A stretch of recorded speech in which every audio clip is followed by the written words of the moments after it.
Hey guys, welcome back to a new video. I'm Stephanie West. I'm a licensed counselor here in the state of Michigan, and I am owner and operator of In Progress Counseling. Today we're going to talk about taking our priorities, establishing them, and using them as the launching point for decision making.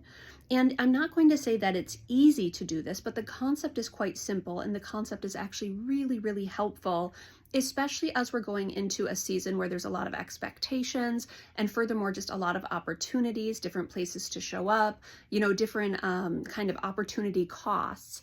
And often it can be really difficult to navigate them if we don't have a decision-making framework in which we engage.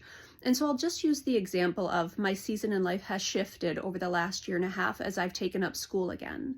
To take up school again means other things have to have limits around them.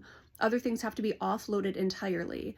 And that's not a fun process. Even the months leading into school, as I started to recalibrate life, I experienced a lot of grief knowing there were certain things no longer afforded to me, certain relationships I would have to scale back from, certain ways I wasn't able to show up anymore. But knowing the priority of an investment now has a payoff later, I reshuffled things and my decision making runs through that priority matrix.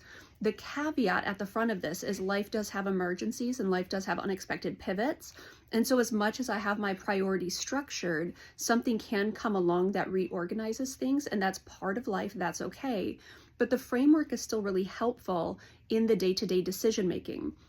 Season to season decision making. As I go into the holidays, there's really good things to kind of pinion myself to, and that's going to be, what are my priorities? In church the other week, there was this great example used about a golf player whose wife was pregnant, and the decision was, the moment I get that call, I'm off the tour. I don't care if I'm on the final two holes, it's holes in golf, right? And I'm in the lead. That actually doesn't matter because I am headed on the next plane out of there.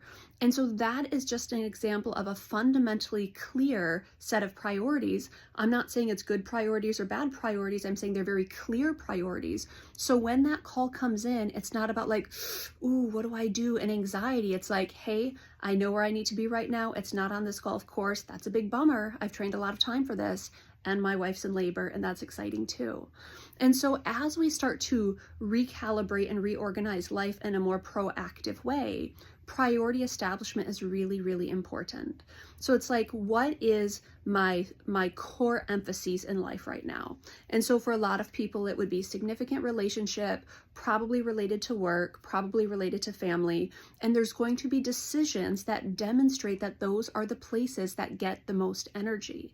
And because and if those are the places that get the most energy, other pieces that compete with that are going to get no thank yous or not nows.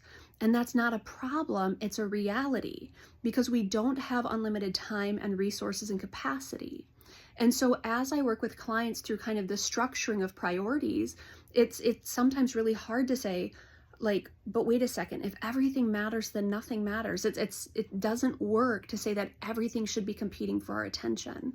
And so clients go through kind of the arduous task of saying, okay, where are my highest values right now? What are the functional pieces of life that I have to address? So whether it's making income or whether it's maintaining my household, whether it's caring for a pet, whether it's caring for children, for a lot of people, those are non-negotiables, which means you have to figure out, where does that fit in?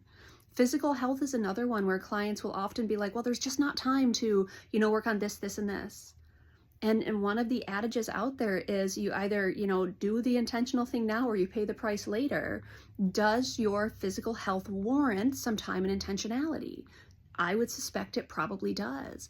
Do spiritual practices and best practices around stress de-escalation and meditation and whatever you pull in that's restorative, does that warrant some attention?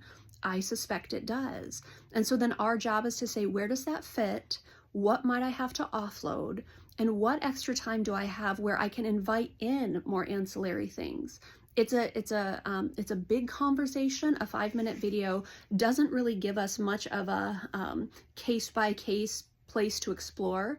But what it does do is it says, if you have a point of decision about, do I do A or do I do B? My invitation to you is explore your priorities. come at it from a place of kind of best wisdom. Where is the best place to spend my time? What am I investing in? Who am I showing up for? And is that the place that is most going to demonstrate what my priorities actually are?